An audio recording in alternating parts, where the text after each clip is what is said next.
Olá, povo de Deus, 15º domingo do tempo comum, 16 de julho de 2023.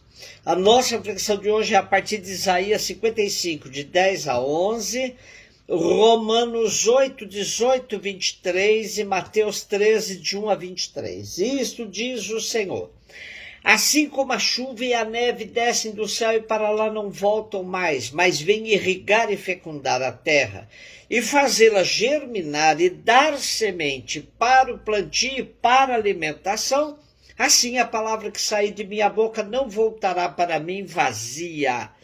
Antes realizará tudo o que for de minha vontade e produzirá os efeitos que pretendi ao enviá-la.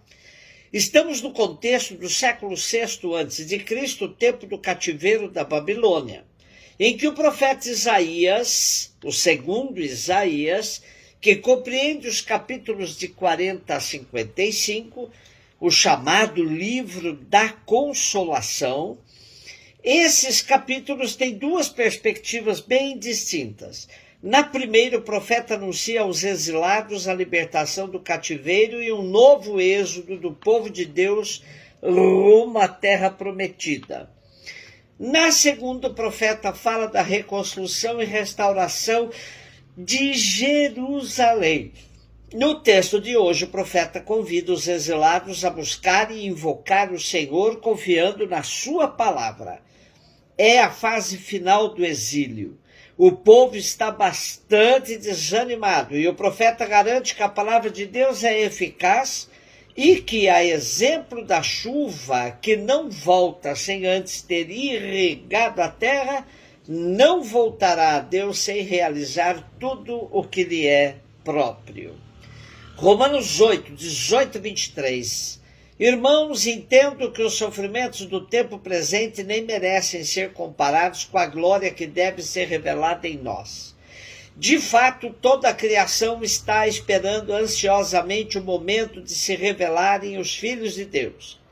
Pois a criação ficou sujeita à vaidade, não por sua livre vontade, mas por sua dependência daquele que a sujeitou.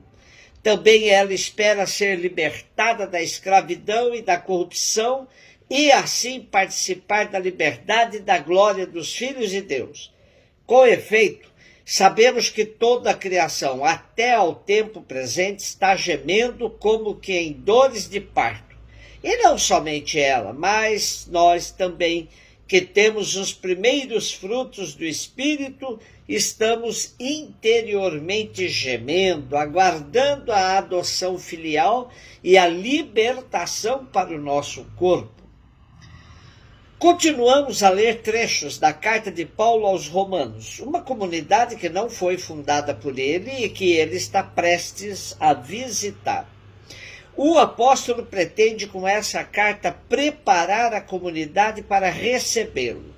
O capítulo 8 concentra a sua reflexão sobre a ação do Espírito Santo em todos os cristãos em toda a igreja. A salvação é um dom de Deus para a qual voltamos nossos suspiros, nossos sussurros.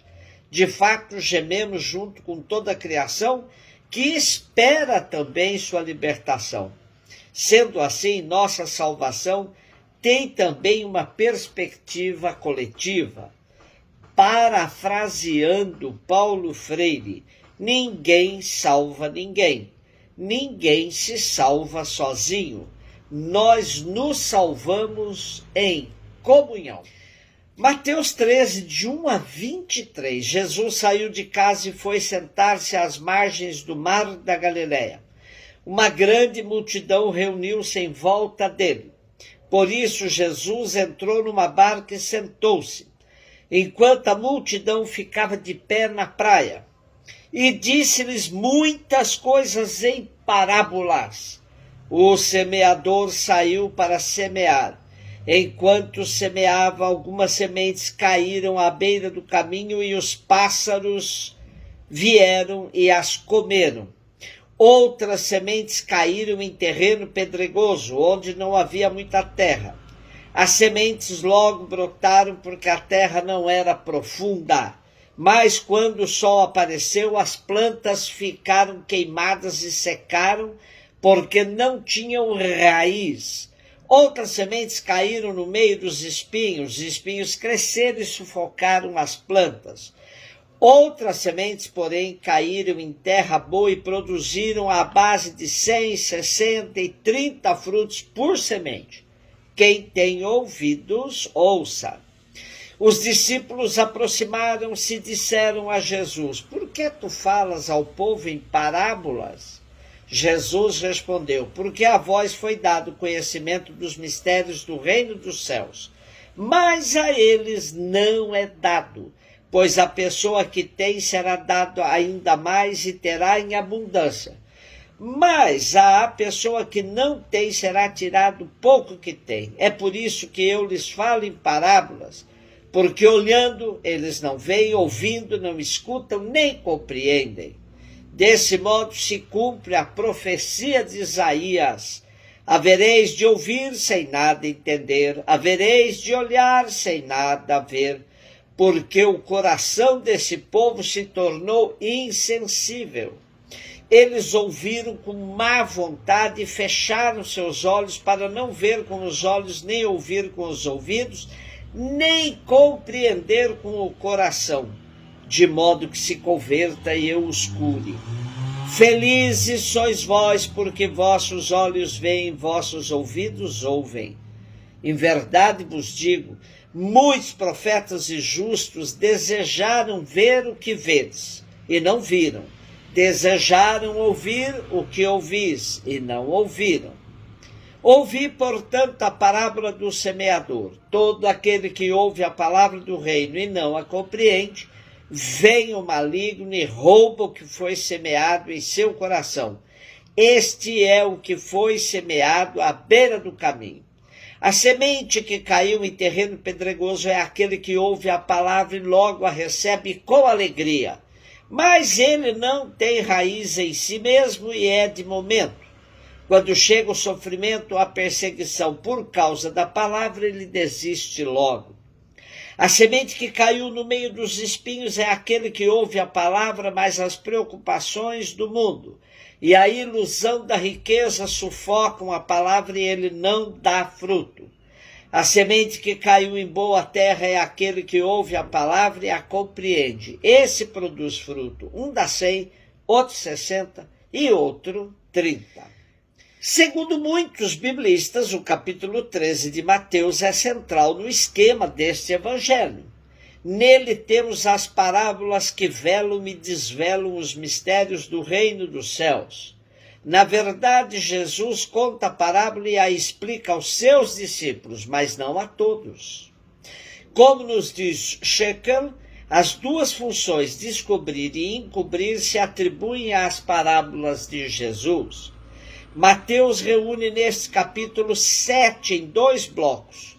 4 para o povo em geral, das quais 2 são explicativas aos apóstolos em particular.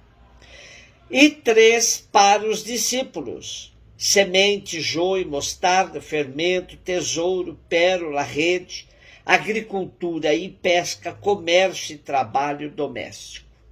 O tema das parábolas é o reinado de Deus, não como teoria, mas como proclamação que, para ser compreendida, exige resposta, como se um arauto anunciasse o início do reinado de um soberano, exigindo aceitação e obediência dos súditos. Quem não quer aceitar se nega a compreender.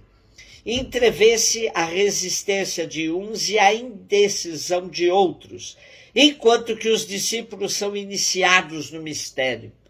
Compreendendo e aceitando, estão entrando no reinado de Deus. Importante ter a percepção que somos um pouco de cada tipo de terreno: pedregoso, espinhoso, beira de caminho e terra boa.